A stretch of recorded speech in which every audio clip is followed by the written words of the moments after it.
அஸ்ஸலாமு அலைக்கும். Welcome to Nisa kitchen. இன்றைக்கி நம்ம சேனலில் ஒரு ஸ்வீட் ரெசிபி தான் பார்க்க போகிறோம். ஈஸியாக சிம்பிளாக வீட்டில் சூப்பராக செய்யலாம். அது எப்படி செய்கிறதுன்ட்டு இப்போ பார்க்கலாம். ஃபஸ்ட்டு நம்ம ஒரு பேனில் தேங்காய் பால் சேர்க்குறேன். 1 கப்பு தேங்காய் பால் சேர்க்குறேன், திக்கான பால். அதிலேயே 1 கப்பு தண்ணி சேர்க்குறேன். நீங்கள் அரை மூடி தேங்காயில் ஃபஸ்ட்டு பால் செகண்ட் பால் எடுத்து இந்த மாதிரி கப் அளவு சேர்த்து இது மாதிரி சேர்த்துக்கலாம். 1 கப் அளவு சர்க்கரை சேர்க்குறேன். சேர்த்துட்டு நல்லா இந்த மாதிரி கலக்கி விட்டுக்கலாம். அரை கப் அளவு கார்ன்ஃப்ளவர் பவுட்ரு சேர்க்குறேன். சேர்த்துட்டு அதையும் நல்லா இந்த மாதிரி கலந்துக்கலாம். கட்டி இல்லாமல் இந்த மாதிரி கலந்துக்கலாம். ஃபஸ்ட்டு இந்த மாதிரி கலந்துட்டு நம்ம அடுப்பில் வச்சு குக் பண்ணக்குள்ளே ரொம்ப ஈஸியாக இருக்கும்.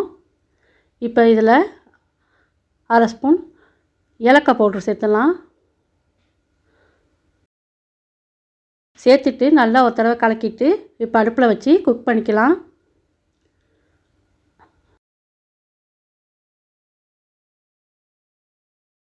அடுப்பை இந்த மாதிரி மீடியமாக வச்சு இந்த மாதிரி கலக்கிட்டே வரலாம்.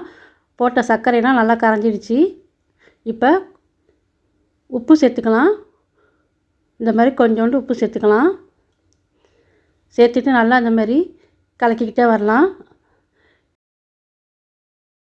இருக்க திக்க ஆரம்பிக்குது. இப்போ ஒரு ஸ்பூனு நெய் சேர்த்துக்கலாம். நெய் சேர்த்துட்டு நல்லா இந்த மாதிரி கலந்துக்கலாம். இப்போ பாருங்கள், நல்லா ஒன்றா சேர்ந்து நல்லா திக்காயிடுச்சு.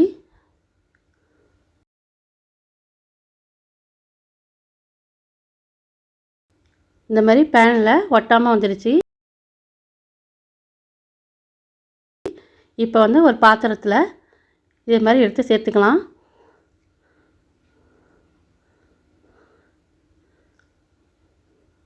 சேர்த்துட்டு இந்த மாதிரி தட்டி விட்டுக்கலாம். இது நல்லா ஆறட்டும். ஆறின பிறகு கட் பண்ணி பார்க்கலாம். இப்போ பாருங்கள், நல்லா ஆறிடுச்சு. இப்போ கட் பண்ணிக்கலாம்.